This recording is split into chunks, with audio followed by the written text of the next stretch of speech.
Sir, ಹೆಣ್ಮಕ್ಳೀಗ ಸಿನಿಮಾದಲ್ಲಿ ಕಾಣಿಸ್ಕೊಳ್ಳೋಕ್ಕಿಂತ ಪಾಪರಾಜಿ ವಿಡಿಯೋಸ್ಗಳಲ್ಲಿ ಕಾಣಿಸ್ಕೊಂಡು ನಿನ್ನೆ ಒಂದು ವಿಚಾರ ಆಗಿದೆ, ಸಪ್ತಮಿಗೌಡ ವಿಡಿಯೋ ವೈರಲ್ ಆಗಿತ್ತು. ಸೊ ಆ ವಿಚಾರ ನಿಮಗೆ ತಿಳಿದಿರುತ್ತೆ ಅಂತ ಅನ್ಕೊಂಡಿದ್ದೀನಿ. ಸೊ ಅದಕ್ಕೆ ಏನು ಹೇಳ್ತೀರಾ ಅನ್ನೋದು ಸರ್ ನಿಮ್ಮ ರಿಯಾಕ್ಷನ್. ಅವರೊಂದು ಪದ ಬಳಕೆ ಮಾಡಿದ್ದಾರೆ, ನಮ್ಮನ್ನು ವಸ್ತುವಾಗಿ ನೋಡಬೇಡಿ ಅಂತ. ಮಾನವ ಮರ್ಯಾದೆ ಇರೋರಿಗೆ ಇದು ಅರ್ಥ ಆಗಬೇಕು. ಹೆಣ್ಣು ಮಕ್ಕಳು ವಸ್ತು ಆಗಬಾರ್ದು. ವಸ್ತು ಅಂದರೆ ಬಳಸ್ಕೊಳ್ಳೋದು. ತುಂಬ ಅರ್ಥ ಇದೆ ಅದು. ವ್ಯಕ್ತಿ ಬೇರೆ, ವಸ್ತು ಬೇರೆ.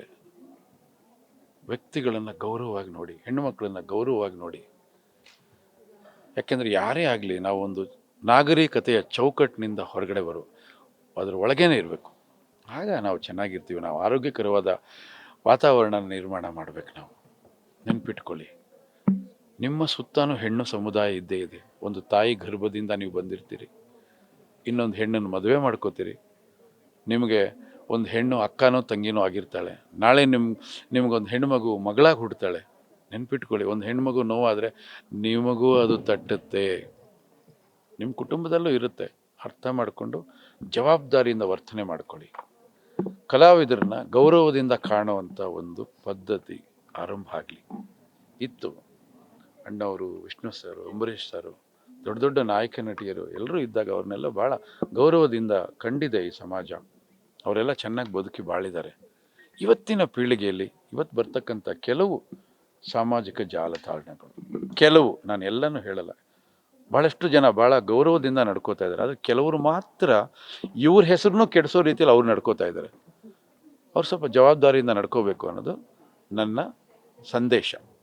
ಬದಲಾಗಿ ದಯವಿಟ್ಟು. ಸರ್, ಈಗ ನಟಿಯರು ಬಟ್ಟೆ ಹಾಕೋದ್ರ ಮೇಲೆ ಕೂಡ ಒಂದಷ್ಟು ನೆಗೆಟಿವ್ ಕಮೆಂಟ್ಗಳನ್ನು ಮಾಡ್ತಿರ್ತಾರೆ ಸರ್, ಅವ್ರಿಗೇನು ಹೇಳ್ತೀರಿ ಅಂತ? ಅವ್ರಿಷ್ಟ ರೀ, ಅದು ಅವ್ರಿಷ್ಟ. ಬಿಟ್ಟುಬಿಡಿ ಅದನ್ನು. ಅವ್ರ ವೈಯಕ್ತಿಕ ವಿಚಾರಗಳನ್ನು ಯಾತಕ್ಕೆ ತೊಗೊಂಬರ್ತೀರಿ? ಅವ್ರವ್ರ ಇಷ್ಟ ಅದು. ಅವ್ರಿಗಿಷ್ಟ. ಬಟ್ಟೆ ಶೋರೂಮ್ಗಳಲ್ಲಿ ಗೊಂಬೆಗಳಿಗೆ ಹಾಕ್ಬಿಟ್ಟು ಆಚೆ ಇಟ್ಟಿರ್ತಾರೆ, ನೋಡೋದಿಲ್ವ ನಿಂತ್ಕೊಂಡು ಸಿಗ್ನಲಲ್ಲಿ? ಅದನ್ನು ಕಮೆಂಟ್ ಮಾಡ್ತೀರಾ? ಬಿಟ್ಟುಬಿಡಿ, ಅವ್ರವ್ರ ವೈಯಕ್ತಿಕ ವಿಚಾರ ಅದು. ಬಿಟ್ಟುಬಿಡಿ ಅದನ್ನು. ಅವ್ರಿಗೆ ಯಾವುದು ಖುಷಿ ಆ ರೀತಿ ಬದುಕಲಿ. ಅವ್ರ ಸ್ವಾತಂತ್ರ್ಯನ ಕಿತ್ಕೊಳ್ಳೋದಕ್ಕೆ ಇನ್ನೊಬ್ಬರಿಗೆ ಅಧಿಕಾರ ಯಾರು ಕೊಟ್ಟರು? ಅಲ್ವೇ? ಬೇರೆ ಭಾಷೆಯ ಸಿನಿಮಾಗಳಲ್ಲಿ ಬೇರೆ ಆ ತುಂಡು ಬಟ್ಟೆಗಳು ಹಾಕೊಂಡಾಗ ಹೋಗಿ ಕೂತ್ಕೊಂಡು ಗಾಂಧಿ ಕ್ಲಾಸಲ್ಲಿ ಕೂತ್ಕೊಂಡು ನೋಡ್ತೀರಿ, ಇನ್ನೂ ಚೆನ್ನಾಗಿ ಕಾಣತ್ತೇನೋ ಅಂತ. ಅದೆಲ್ಲ ನೋಡ್ತಾರಲ್ವ? ಬಿಟ್ಟುಬಿಡಿ. ಆ ಥರ ಇದ್ದರೆ ನಮ್ಗೆ ಇಷ್ಟ ಅಲ್ವಾ ನಾವು ನೋಡೋದು ಬೇಡ. ನಮ್ಗೆ ಇಷ್ಟ ಇಲ್ವಾ ನಾವು ನೋಡೋದು ಬೇಡ. ಈಗ ನಮ್ಗೆ ಇಷ್ಟ ಇಲ್ವಾ ನಾವು ಅದನ್ನು, ಈಗ ನನ್ನ ಸಿನಿಮಾಗಳಲ್ಲಿ ನಾನು ತುಂಡು ಬಟ್ಟೆ ಹಾಕ್ಸೋದಿಲ್ಲ ನಾನು. ಅದು ನನ್ನ ಕಲ್ಚರ್ ಅದು. ಹಾಗಾಗಿ ಇನ್ನೊಬ್ಬರನ್ನ ನಾನು ಕಮೆಂಟ್ ಮಾಡಬಾರ್ದು.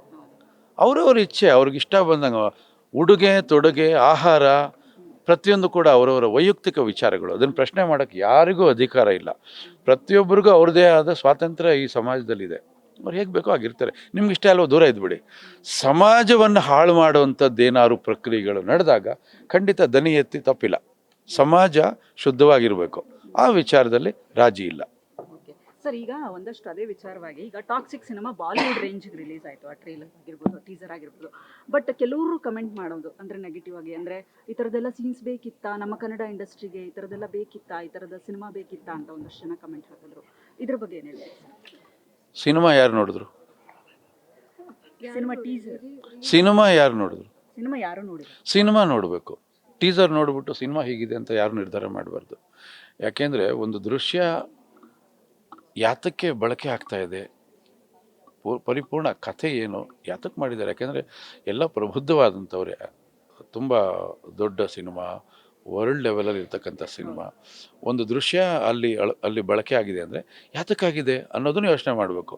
ಹಾಗಾಗಿ ಸುಮ್ಮನೆ ಬಂದ್ಬಿಟ್ಟು ಬಾಯಲ್ಲಿ ಉಗುಳಿದೆ ಅಂತ ಎಲ್ಲ ಕಡೆ ಉಗಿತಾ ಹೋಗ್ಬಾರ್ದು. ಬಿಟ್ಬಿಡಿ, ಸಿನಿಮಾ ಬರಲಿ. ಸಿನಿಮಾ ನಿಮಗೆ ಏನಾದ್ರು ಅನ್ಸರೆ ಮಾತಾಡ್ಕೊಳ್ಳಿ. ಸುಮ್ಮನೆ ಯಾಕೆ ಅದ್ರ ಬಗ್ಗೆ ಕಾಮೆಂಟ್ಸ್?